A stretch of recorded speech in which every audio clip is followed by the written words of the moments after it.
In this video, I have compiled a list of the top 5 best ski bindings in the market that are worth buying. So let's get started.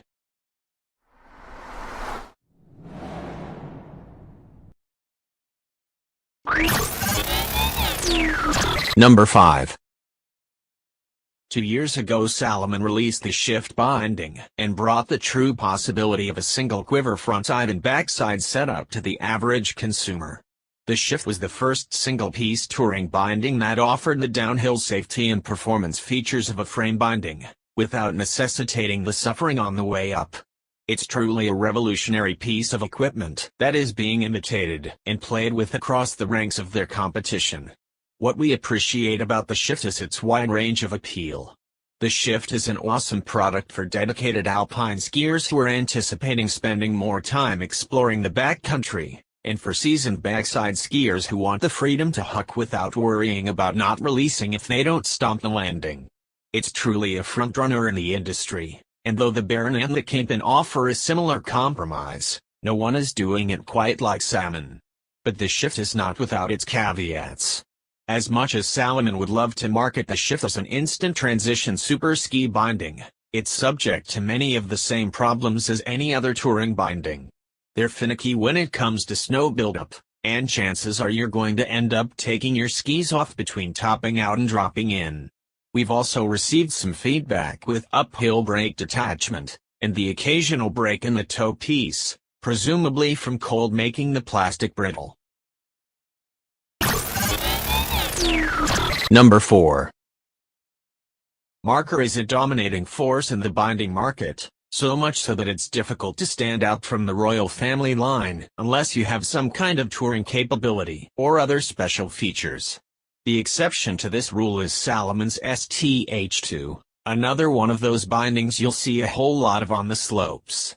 They occupy a very similar space to the Griffin, incredibly practical and relatively affordable. The only reason we would hesitate to recommend the STH2 over other alpine options, such as the Griffin, is less compatibility with different boot soles. The STH2 has a relatively low stack height and great lateral stiffness. These two factors combined make it a great binding for your wider-waisted skis, something that you can dependably rail on hardpack and float in powder alike. It's similar to Tyrolia in that they are easier to click in deep snow, which might be a deciding factor if you spend a lot of time stomping around the top of boot pack zones trying to get your skis back on your feet. In total, it's a great ski binding. While there's nothing that really sets it apart from the rest of the pack, it's an option, it's out there, and it might be right for you. Number 3. While plenty of advanced skiers want to believe they're hard-charging enough to require an ultra-high-din binding, almost anyone can get a setup that works for them with the 4 to 13 din range of the Salomon Warden MNC 13 bindings.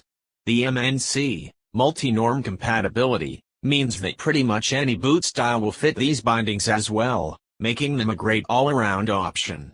The wide platform is designed to provide a solid base on today's much wider skis and provides a secure connection when paired with the U-Power toe piece. You can also take comfort in the fact that the Warden's basic design has been around for years and tweaked around the details for a tried and tested design that works for most skiers and budgets. Customers mention that these bindings look great and ride better, and they feel especially stable. Number 2. The outdoor gear industry is always trying to push the boundary when it comes to weight. The Lang XT3 or the K2 Recon boots new to this season are evidence that lightweight construction no longer means balking on durability or performance. They also show that there's a real market for lightweight alpine gear, not just ski touring. The Tyrolia Attack series is the undisputed lightweight champion in the free ski category.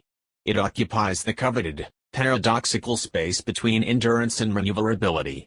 From the moment you click in, the quality of engineering is apparent.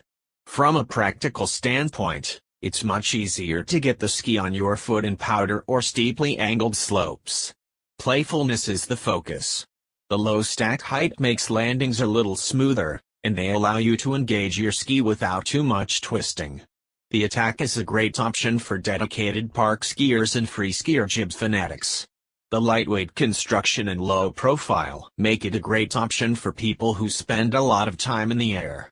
It's also compatible with a wide range of boots, which gives you as a skier a lot more freedom.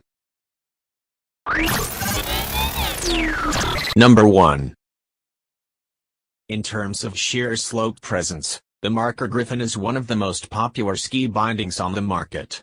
It's basically a less overbuilt version of the Jester, and resembles it in design in every way aside from the materials and the price. It splits the difference between performance and weight, not really failing or excelling in either case. Practicality and base-level dependability are the words to focus on.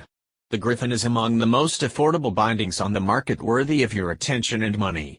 For most riders, the Griffin has plenty of binding to take you anywhere you need to go. It has a fold-in range from 4-13, so there's plenty of opportunities for new skiers to grow into their bindings as their skills and demands progress. It's still a marker binding, with the same caveats that run through the rest of their line, snappy heel pieces and all. It can be difficult to engage in deep snow or steep slopes. If you ask around serious freeride circles, the Griffin doesn't have the reputation of the Jester or any look bindings. Certain hard chargers are quick to criticize anything without a full metal toe piece, which is fine. In reality, the Griffin is put through the same tests and held to the same base standards as any other ski binding on this list. It's an alpine binding, nothing more, nothing less.